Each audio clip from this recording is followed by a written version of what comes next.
सबको जय मसीह के। आज का इतवार का दिन के लिए मैं प्रभु का धन्यवाद करता हूं। फरवरी का दूसरा इतवार है ये। इस साल बहुत तेजी से बढ़ते जा रहे हैं। उतना तेजी से हम बढ़ पा रहा है या नहीं बढ़ पा रहा है, इसके बारे में मैं सोचना है। पर ये साल हमारे लिए ईयर ऑफ इंक्रीज है, वृद्धि का वर्ष है। वृद्धि का वर्ष में आत्मिक बढ़ोतरी बहुत ज़रूरी है। सब बातों में हम बढ़ोतरी को प्राप्त करना चाहते हैं। यदि आत्मिक बढ़ोतरी प्राप्त ना हो जाए तो हमारे लिए अच्छी बात नहीं है। बाइबल में लिखा, मनुष्य सारे जगत को हासिल करे और अपना प्राण का हानि उठाए तो उसको क्या लाभ है। आज आत्मिक बढ़ोतरी का तीसरा पॉइंट में मैं जाना चाहता हूँ। पहला, हमें परमेश्वर का वचन का अध्ययन। दूसरा, प्रार्थना का महत्व, इसको समझना है। प्रार्थना के विषय में पिछले सप्ताह में मैंने आपसे बात की। प्रार्थना के बारे में सब कुछ तो आपको नहीं बताया, लेकिन जितना एक इतवार के दिन के लिए ज़रूरी है उतना मैंने आपको बताया है। आज मैं उसका तीसरा पार्ट में जाना चाहता हूँ। तो तीसरा पार्ट है फेलोशिप विथ वन अनदर, एक दूसरे के साथ संगति करना। एक दूसरे के साथ संगति करना ये बहुत ज़रूरी है। तो मसीही जगत में जब प्रभु ने कलीसिया को बनाया, कलीसिया का उद्घाटन भाषण किसने दिया याद होगा? आप थे उस भाषण में सुनने के लिए? सुना है वो भाषण? आप थे नहीं, मैं भी नहीं था, पर भाषण तो सुना है। किसने दिया था कलीसिया का उद्घाटन भाषण? कलीसिया का उद्घाटन भाषण पतरस ने दिया, प्रेरितों का काम दूसरे अध्याय में। उस उद्घाटन भाषण से हम लोग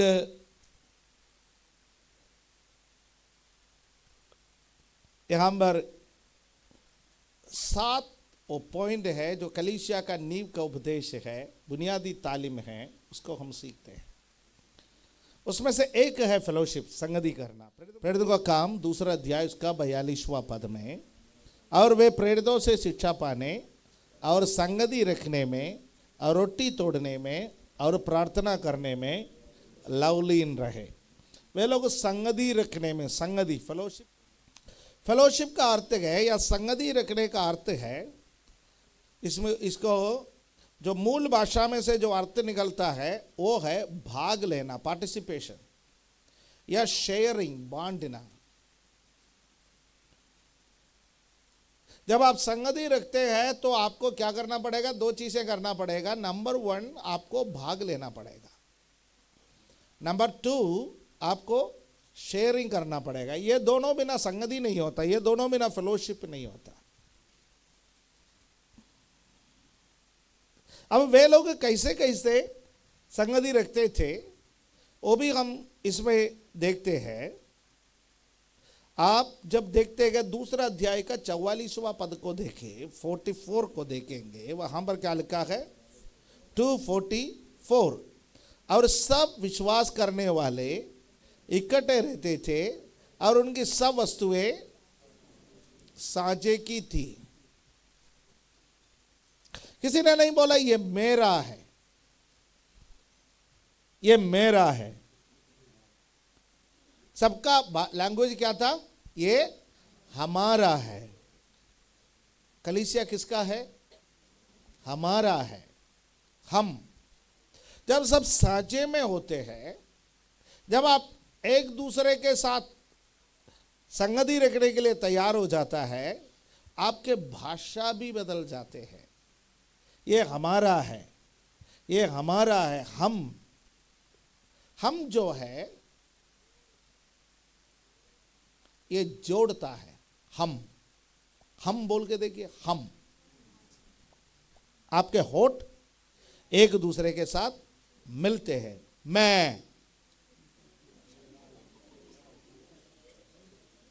मेरा, मैं, मेरा, ये सब क्या करता है? अलग करता है। जब आप बोलते हैं मैं, इसका मतलब आप एक दूसरे से अलग हो गए। जब आप बोलते हैं हम एक दूसरे के साथ मिल गए, जुड़ गए हैं। आज आपको सोचना है कि किस प्रकार का लैंग्वेज आपको इस्तेमाल करना है। अलगाव का या विघटनवादी एक लैंग्वेज आपको इस्तेमाल करना है, एक स्वार्थ का लैंग्वेज आपको इस्तेमाल करना है, या एक जुड़े रहने वाला लैंग्वेज या एक संगठित होने का एक लैंग्वेज आपको इस्तेमाल करना है। हालेलुया। किसी ने कहा क्रूस में 2 डंडी है। यहां एक छोटा सा क्रूस का नमूना को यहां पर प्रदर्शित किया गया। ये मोमबत्ती अगरबत्ती जलाने के लिए नहीं है, हाथ जोड़ने के लिए भी नहीं है, माथे पर लगाने के लिए भी नहीं है। ये मात्र इस बात को दर्शाने के लिए है कि बाहर से यदि कोई आ जाए तो पता चले एक आराधना का स्थान है, मसीहियों का आराधना का स्थान है। यानी ये इसी वजह से ये चर्च का आराधना का स्थान का निशानी के रूप में हमने लगाया है। इसमें 2 डंडी है। पहला डंडी है तो वो लंबे है, थोड़ा बड़ा भी है। उसका अर्थ है मेरा रिश्ता परमेश्वर के साथ, माई फेलोशिप विद गॉड। मेरा जो रिश्ता है, मेरा जो संगति है वो परमेश्वर के साथ है। वो लंबी वाली डंडी दिखाता है। और जो आड़े में जो लकड़ी है वो क्या दिखाता है? मेरा रिश्ता सह विश्वासियों के साथ, मेरा रिश्ता दूसरों के साथ। हालेलुया, आमीन। मैं आपसे कह क्या रहा हूं? मैं आपसे कह रहा हूं कि मेरा रिश्ता दूसरों के साथ जितना मजबूत है, मेरा क्रूस उतना बढ़िया बनेगा। यीशु मसीह ने कहा अपना क्रूस उठा करके चलो। उसको हमेशा हम कष्ट के साथ जोड़ते हैं। यीशु मसीह ने कहा अपना क्रूस उठा करके चलो, यानी एक दूसरे के साथ रिश्ता बना करके रखना पड़ेगा। 3.5 वर्ष यीशु मसीह ने यहूदा इस्करियोती को कैसे सहा होगा? कितने बार गुस्सा आया होगा? फिर भी यीशु मसीह को जब गुस्सा आता है, यीशु एक व्यक्ति को मित्र कह के संबोधित करता है। आपको गुस्सा आता है, आप क्या कह करके संबोधित करता है? पर यीशु को जब गुस्सा आता है, यीशु केवल एक ही शब्द इस्तेमाल करता था, मित्र। यहूदा इस्करियोती को वो क्या बोलता था? मित्र। राइट? तो आपको गुस्सा आता है तो आपका लैंग्वेज यीशु का जैसा हो। तो यीशु का जैसा लैंग्वेज क्या है? गुस्सा आता है तो हम क्या बोलोगे? मित्र। Right? Fellowship with one another. तो हमारा रिश्ता बना के रखना आसान नहीं है। रिश्ता बना के रखने वाला आसान है। हालेलुया, आमीन। मैं कुछ लोगों को देखता हूं, जब नए मित्र आता है पुराना मित्र को छोड़ देता है। कोई नया व्यक्ति मिल जाता है पुराना व्यक्ति को छोड़ देता है। वो सही मित्रता नहीं है। यदि आप किसी का मित्र है, किसी के साथ संगति करते हैं, तो ये लॉन्ग टर्म होना चाहिए, एक लंबे समय तक चले। यीशु मसीह के साथ हमारे मित्रता, हमारा रिश्ता, हमारी संगति लंबे समय तक चलने वाला है। अनंत जीवन, अनंत काल तक चलने वाला मित्रता है। और मित्रता और मसीह की संगति में अंदर है। मित्रता और मसीह की संगति एक नहीं है। सांसारिक मित्रता से बढ़कर है मसीह की संगति। हालेलुया। मैं केवल इतना ही बोला, जब हमारा रिश्ता मनुष्यों के साथ अच्छा होगा तभी हम मसीह के क्रूस को उठा सकते हैं।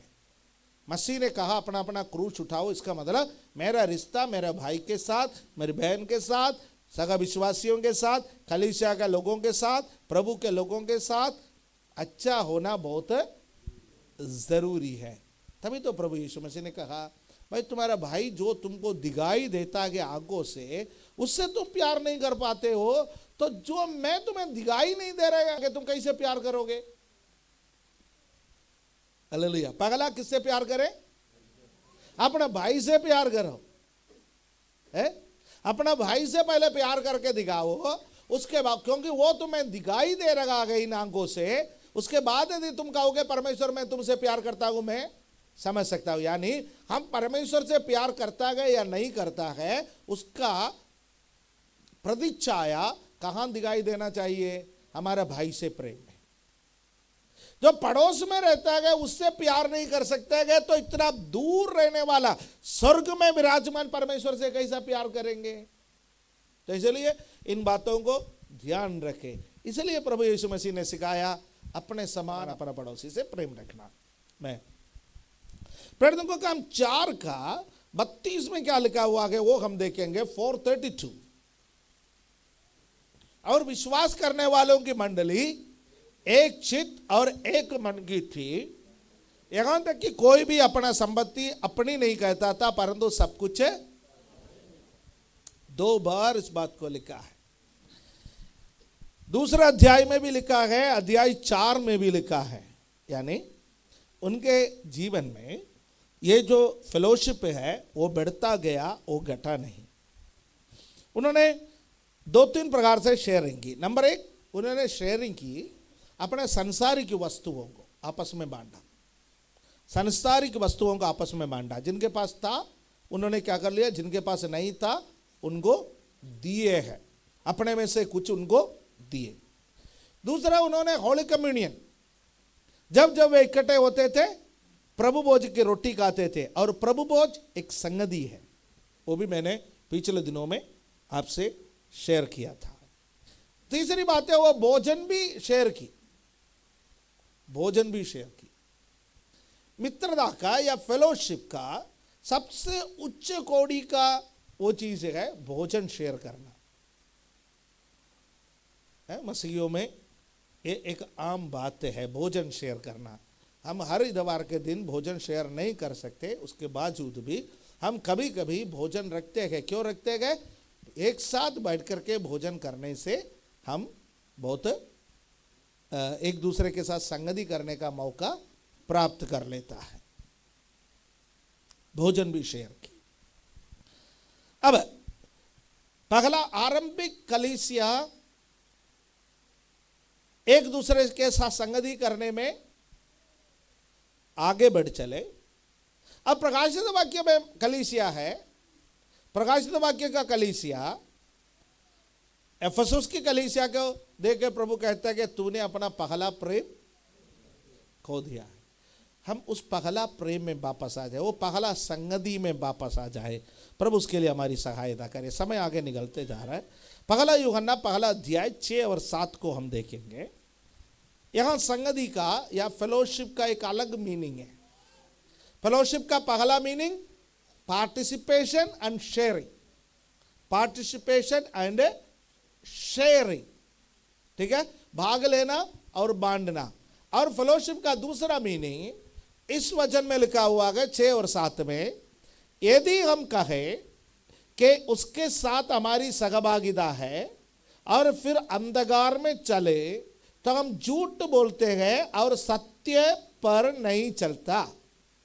यदि जैसा वो ज्योति में है वैसे ही हम भी ज्योति में चले तो एक दूसरे से सहभागिता रखते हैं और उसके पुत्र यीशु मसीह का लहू हमें सब पापों से शुद्ध करता है। यह वचन बहुत जबानी याद है ना, उसका पुत्र यीशु का लहू हमारे सारे पापों से हमें क्षमा करता है।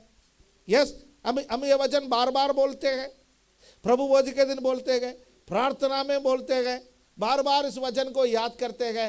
पर आप देखिए इस वचन के पिछले भाग में क्या लिखा है, पिछले भाग में क्या लिखा है इस वचन के, पर यदि जैसा वो ज्योति में है वैसे ही हम भी ज्योति में चले। प्रभु यीशु मसीह ज्योति में चला, उनमें कोई अंधकार में नहीं, कोई अंधकार नहीं, ज्योति में चलना, ज्योति में चलना। मैं इसको ऐसा व्याख्या करना चाहता हूं, यह है ट्रांसपेरेंसी, पारदर्शिता। हालेलुया। रोशनी और अंधकार में क्या है फर्क? रोशनी में सब कुछ दिखाई देता है, अंधकार में सब कुछ छिपा रहता है। हालेलुया। यदि हम कहते हैं भाई आपके साथ मेरी मित्रता है, आपके साथ मैं संगति करता हूं, कलीसिया के साथ मेरी संगति है, पर सब कुछ हमारा जीवन गुप्त है, तो हम किस में चल रहा है? अंधकार में चल रहा है। हमारे अंदर पारदर्शिता नहीं है। आज हमें हमारे व्यक्तिगत जीवन को जांचने की जरूरत है। हमारा व्यक्तिगत जीवन कैसा है? क्या वो ज्योति में है या वो अंधकार में है? यदि ज्योति में है तो हमारे अंदर पारदर्शिता है। फेलोशिप के लिए पारदर्शिता बहुत जरूरी है। हालेलुया, आमेन। हम ट्रांसपेरेंट बने। किसी को यह ना कहे मैं चर्च में जाता हूं, मैं जो हूं आपको मतलब है, मैं चर्च से जाने के बाद आपका कोई मतलब नहीं है। आज एक ऐसा जमाना है।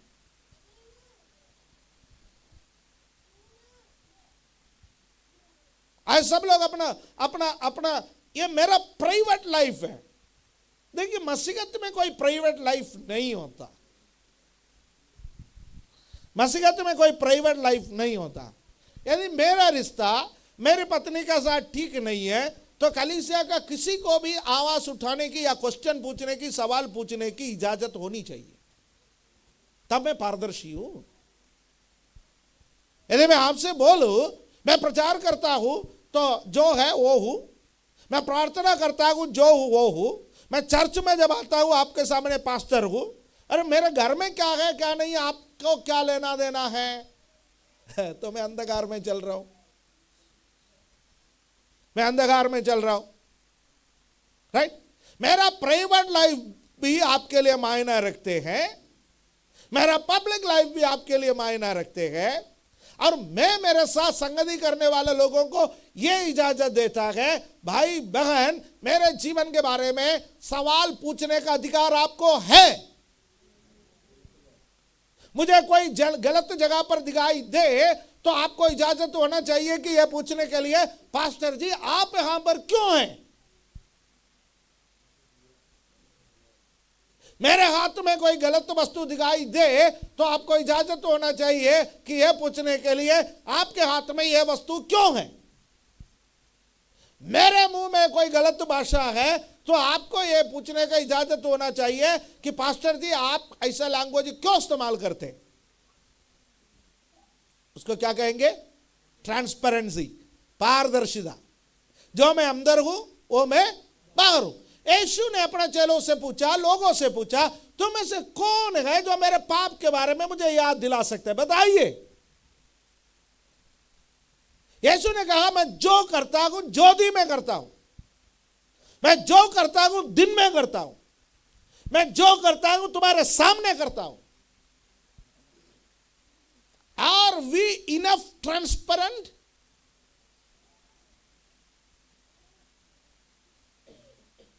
शीशा को देखिए, इतना % ट्रांसपेरेंट, इतना % ट्रांसपेरेंट, राइट? घर में शीशा जब लगाता है, यदि प्लेन शीशा लगाता है, शीशे वाले को बोलते हैं मुझे बाहर दिखाई देना चाहिए पर बाहर से अंदर दिखाई ना दे। गलतफहमी में मत रहना, रात के वक्त उल्टा दिखाई देता है। सावधान कर रहा हूं आपको।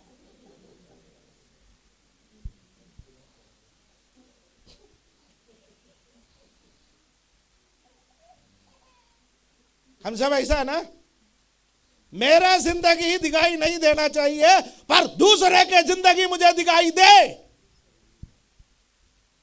मेरा कमी मुझे दिखाई ना दे पर उसका कमी मुझे दिखाई दे। मेरे भाइयों बहनों, आज ट्रांसपेरेंट बनिए।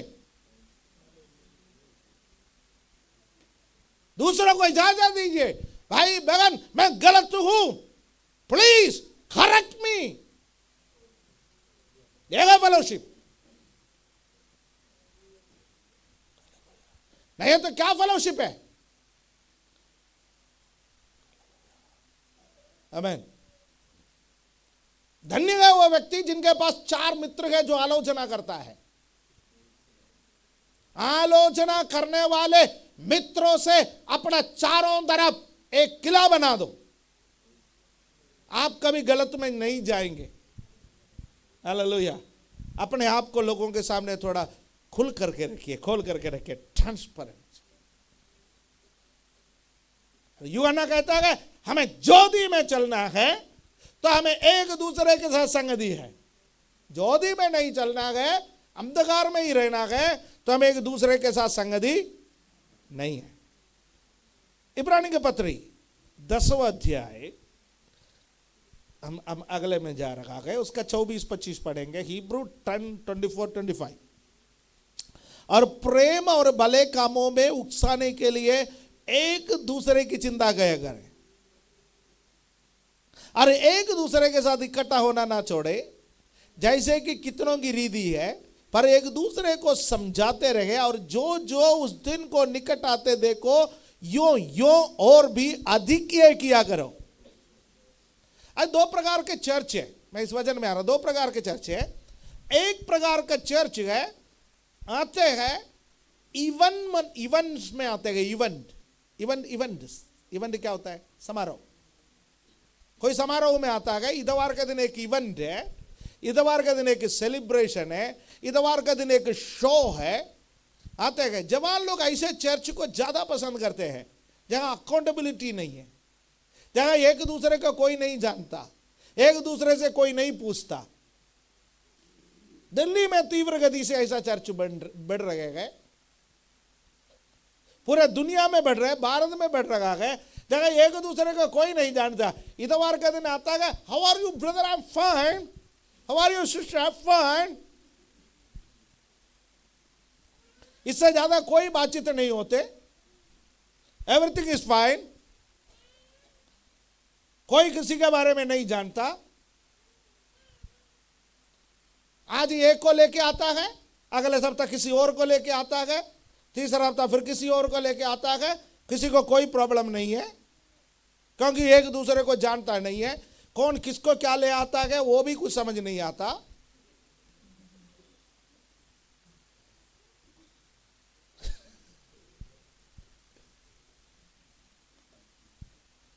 पर चर्च का मकसद वो नहीं है।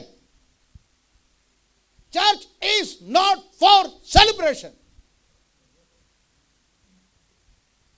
यदि चर्च खाली उत्सव मनाने के लिए है तो यीशु को इतना कठिनाई उठाने की कोई जरूरत नहीं थी।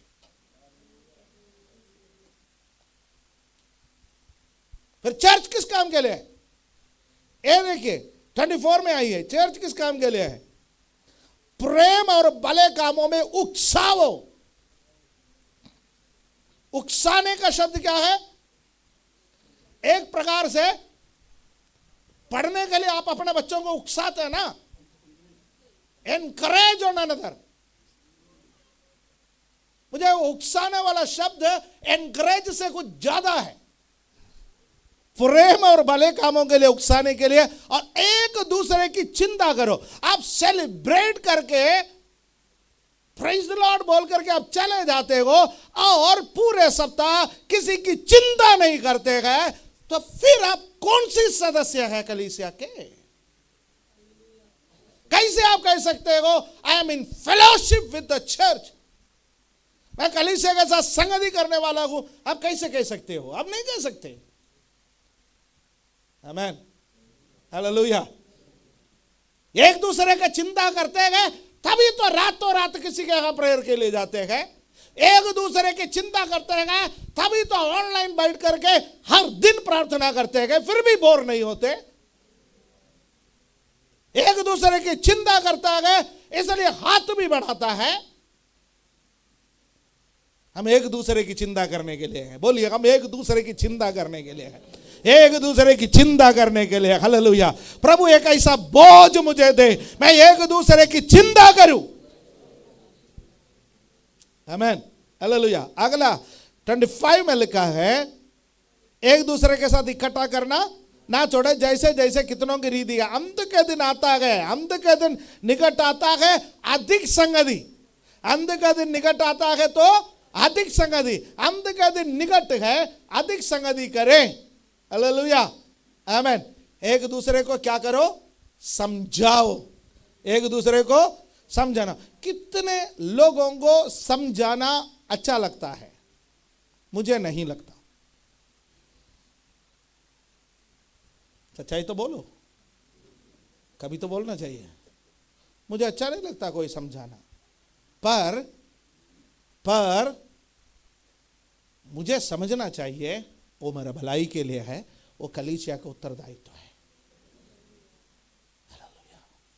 कलीसिया का उत्तरदायित्व है। एक दूसरे को समझाना कलीसिया का उत्तरदायित्व। प्रेम में समझाने का तरीका है, वो सब बाद में सीखेंगे, right? Okay, hallelujah, praise the Lord. मैं आज केवल आपको एक ग्राफ बना करके जा रहा हूं, बंद करूंगा अभी। पहला थिस्सलुनीकी 5:11, पहला थिस्सलुनीकी 5:11। इस कारण एक दूसरे को शांति दो और एक दूसरे की उन्नति का कारण बनो, जैसा कि तुम करते भी हो। कलीसिया किस काम के लिए है? एक दूसरे को शांति देने के लिए है। आपको शांति की जरूरत कब पड़ते है? निराशा में, जब कोई दुख की घटना परिवार में होते है, जीवन में होते है, शांति की। और कलीसिया किस काम के लिए है? शांति। इसलिए मैंने बोला कलीसिया इवेंट मनाने का एक स्थान नहीं है, कलीसिया सेलिब्रेट करने के एक स्थान नहीं है। पर कलीसिया में इवेंट्स भी है, कलीसिया में सेलिब्रेशन भी है, पर कलीसिया उसके लिए नहीं। पर कलीसिया किस काम के लिए है? एक दूसरे को शांति। ओ, किसी का कंधे पर हाथ रखने से उसको शांति मिले, दो अच्छा शब्द किसी को बोलने से शांति मिले, यदि किसी का दुख में मुट्ठी बंद करके उसको शेक हैंड देने से। आपको मुट्ठी बंद करके शेक हैंड देना आता है?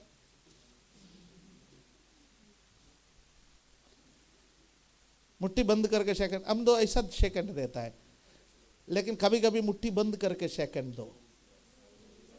हालेलुया, किसी को तो शांति मिलेगा। हालेलुया, आमेन। उससे किसी को शांति मिलता है तो प्रभु का धन्यवाद हो।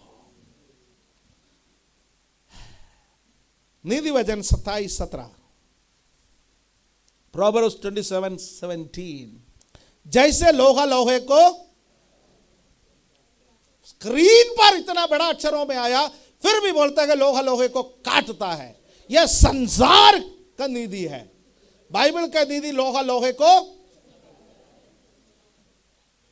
आयरन शार्पन्स द आयरन, लोहा लोहे को चमकाता है।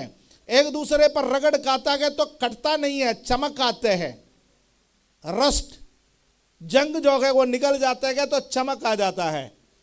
आगे से ये मत बोलना लोहा लोहे को काटता है, ये मत बोलना लोहा लोहे को नहीं काटता।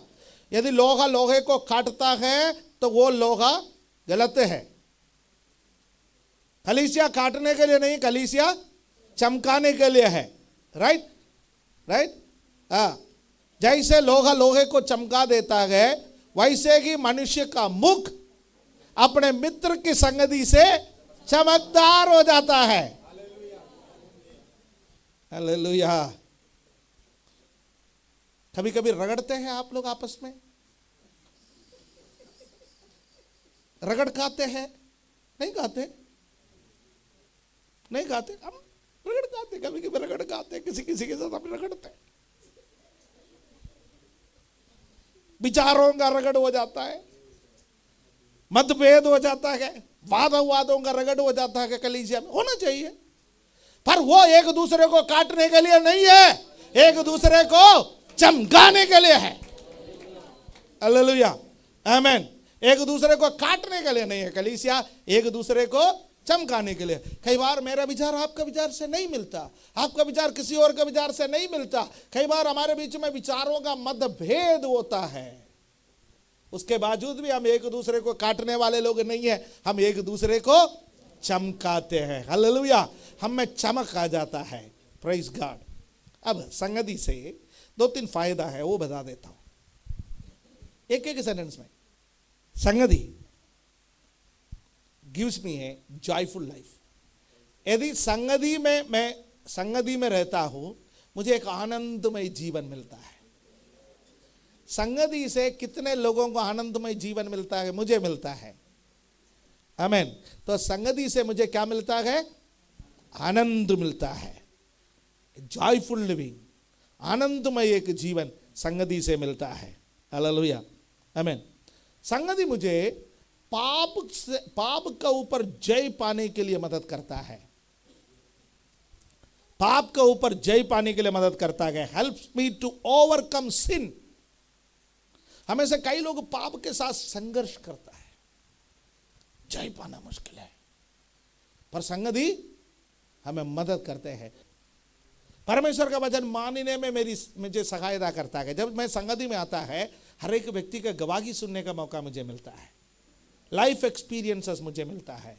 वो व्यक्ति कैसे परमेश्वर का वचन को माना है, तो परमेश्वर का वचन को मानने का मुझे मौका मिलता है। Helps me to obey the word of God, helps me to obey the word of God. चौथी बात है, एक दूसरे से प्रेम करने के लिए संगति मुझे सिखाता है। Helps me to love others. दूसरे से प्रेम करना। मेरे से भिन्न है वो भाई, मेरे से भिन्न है वो बहन, मेरे जैसा भाषा नहीं बोलते, मेरे जैसा वस्त्र नहीं पहनते हैं, मेरे जैसा भोजन पसंद नहीं करते, उसके बावजूद भी उससे प्रेम करने के लिए संगति मेरी सहायता करता है। हालेलुया। मैंने देखा संगति में लोग कई बार किसी से प्रेम करने में बहुत मुश्किल होता है, उसके बावजूद भी प्रेम करते हैं। हालेलुया। ये संगति नहीं होते तो हम उनके पास भी नहीं जाते। This is because of our fellowship with one another. प्रेम करने के लिए, पार्टिसिपेट करने के लिए, या भाग लेने के लिए, चिंता करने के लिए, बांटने के लिए यदि कोई जगह है तो वो है कलीसिया। कलीसिया कितने अच्छा है। जब प्रभु ने कहा मैं अपने कलीसिया बनाऊंगा, प्रभु ने ईंट पत्थरों के बारे में नहीं कहा, प्रभु ने कंक्रीट के बारे में नहीं कहा, सरिया के बारे में नहीं कहा। प्रभु ने कहा मैं अपना कलीसिया को बनाऊंगा प्रेम करने वाले, आपस में बांटने वाले, आपस में चिंता करने वाले एक समाज को प्रभु बनाएंगे। वो है प्रभु का लक्ष्य।